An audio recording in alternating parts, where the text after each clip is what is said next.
It all started on Thursday night. I failed at my prediction. Yeah. You probably took us under 500.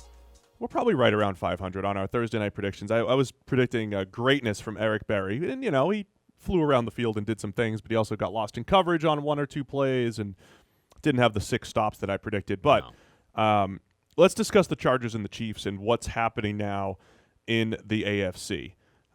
Currently, even though both teams, Chiefs 11-3 and the Chargers 11-3, the Chiefs still have the tiebreaker for the number 1 seed. This is massive these next 2 weeks. Yeah.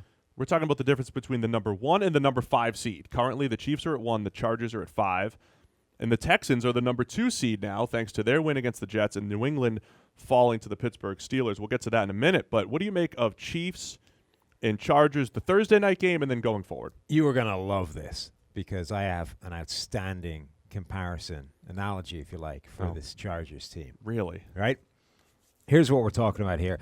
We said this a little bit about when they beat the Pittsburgh Steelers. This was a big moment for their season, and it's all about shifting mentality, right? From a team that has always been talented enough to compete and just keeps charging.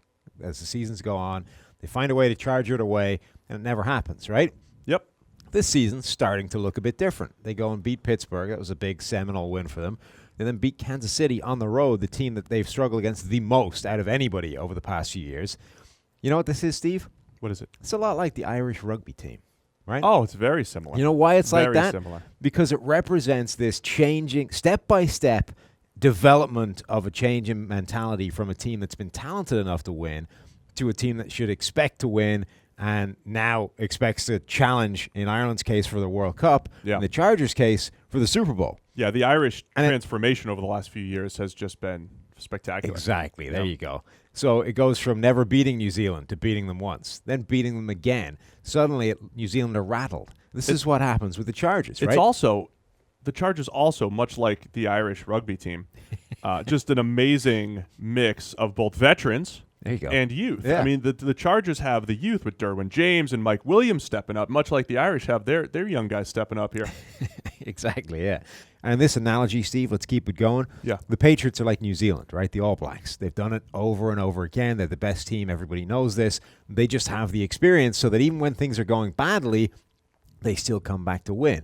This is like 2013, right? Ireland had them on the ropes, but New Zealand score a try right at the death and end up winning anyway. All right, let's not run the whole podcast off the rails. Not the whole podcast, just this part. Okay. The point is, the Chargers season, and starting with the Steelers game, then continuing with this Chiefs game, it is this step-by-step changing of this mentality from, of course we can win. We probably won't because things will start to go badly. We'll get 2 scores in the hole and then we're done. To, okay, we can actually do this. We've come back, and now we've done it multiple times. Yeah, all right. Now we are a team to be reckoned with. This is, I think, a serious season for the Chargers in terms of finally fulfilling the potential they've had for years, getting over that hump and realizing that they have this talent and they can come back in ugly situations and they can win these games that they probably shouldn't be winning. I mean, whatever about the Steelers game, they should not have beaten the Chiefs in the way that game was headed.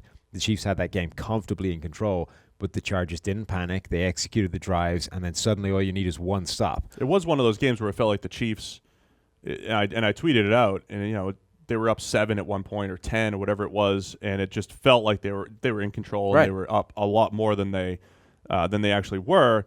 And then you have Phillip Rivers, who, I mean, it all started out, the way all these other games started. Kansas City drives down, has a great drive. Phillip Rivers comes back, throws a duck for an interception, really bad underthrown interception, and it's windy and whatever, tough conditions to throw in. And you're like, all right, here we go again.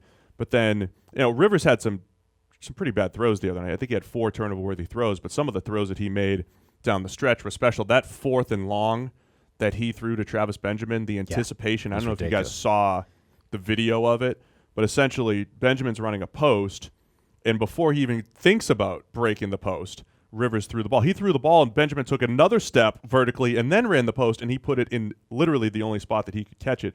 It's one of the best throws of the entire season, especially given the situation. So it kind of speaks to your mentality, right? You've got talented Phillip Rivers, who at other times in his career has imploded in those situations, and he's making clutch throw after clutch throw, and then the Chargers go for 2. Yes. for the win. Absolutely. And these decisions, when they fail, become a big thing.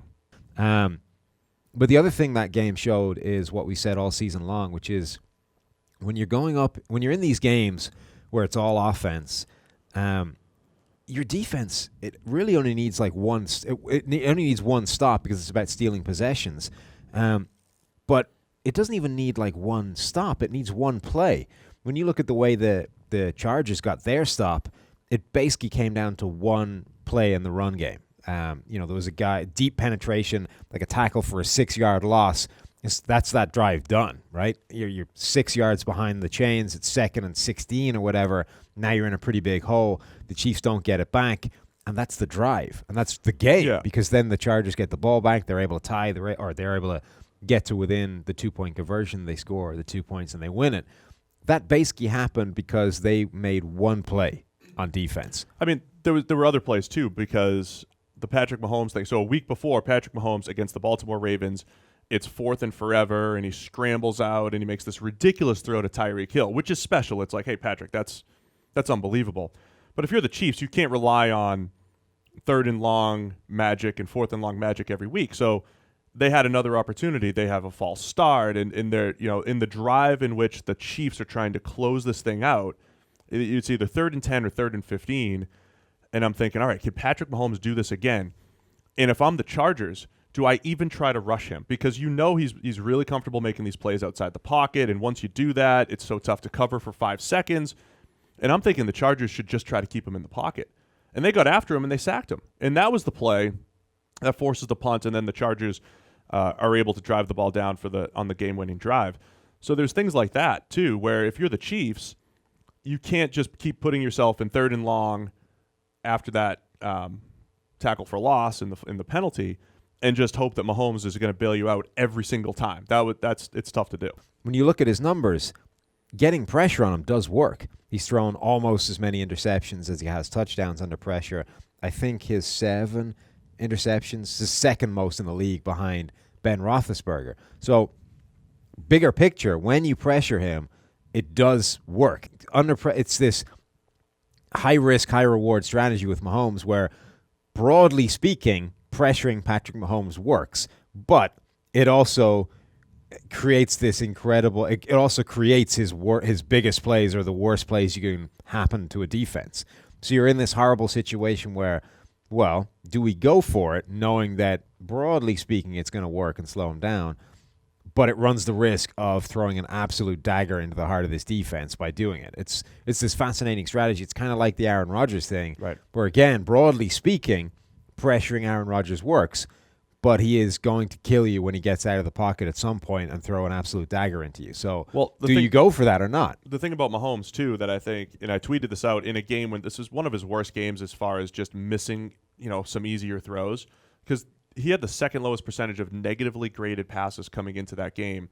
And that is really what's made him special this year. Of all the outside the pocket, the spectacular plays, but he wasn't missing easy throws. But it's still probably your best strategy, I think, right? Is kind of like keeping him in the pocket and making him pick you apart over and over again. He missed a few the other night. His 2 best throws, though, were negated by penalties and or drops. He had just a beautiful throw that was negated by a penalty, and then he hits Tyreek Hill in the helmet on a deep ball. So Mahomes, with all these touchdowns that he's thrown this year, has had a bunch of drops he's had some easy ones, some screens, but he's also had some drops in the end zone as well. So Mahomes still playing at a high level. So a lot of fun there. And here's the other thing. Chris Jones, we got to discuss Chris Jones real quick. Yeah. He's up to 14 sacks by our tally right now.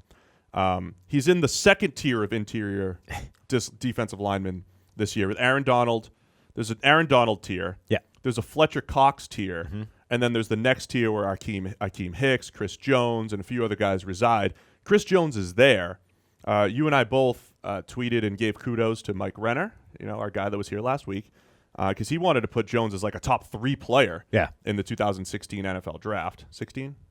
17? 16. This is his 3rd year. 16, 17, yeah. 16 NFL draft. And he had spectacular grades at Mississippi State, and they've carried over to the NFL. So Jones was disruptive, dominant game, 3 sacks, 5 QB hits in a hurry. Justin Houston had a great game, but it still comes back down to the Chiefs just don't cover well on the back end overall. this still could come back to bite them in the playoffs. Chris Jones has now overtaken Geno Atkins in total pressures on the year, 62. Wow. Do you know the other players that Chris Jones has more total pressures than this year? Von Miller? Let me read you a list. Okay, go ahead. Chris Jones has more total pressures than Geno, as I said, Myles Garrett, Khalil Mack, DeMarcus Lawrence, Von Miller, Yannick Ngakoue, Cameron Jordan, Bradley Chubb, Brandon Graham, and many, many others. That's a lot of people that he has more total pressures than. Okay. That's impressive. Yeah, that's a lot. And as we keep saying, interior defensive linemen should not be creating pressure at the same rate or better than edge defenders. There's only 4 edge rushers that have more total pressures than Chris Jones, and they are D Ford, Jerry Hughes, J.J. Watt, and Donnell Hunter. Yeah, really impressive. Do you know what do you think is going to happen down the stretch between these two teams, Chargers and Chiefs? You know, because if the Chiefs have to play at Seattle, that's their big challenge, and then they have Oakland. The Chiefs still control their own destiny when it comes to the number 1 seed. I think that's ultimately what's going to happen. The Chiefs will still have the number 1 seed. The Chargers will still have to do it the hard way, which is through the wild card spot and potentially through Arrowhead again.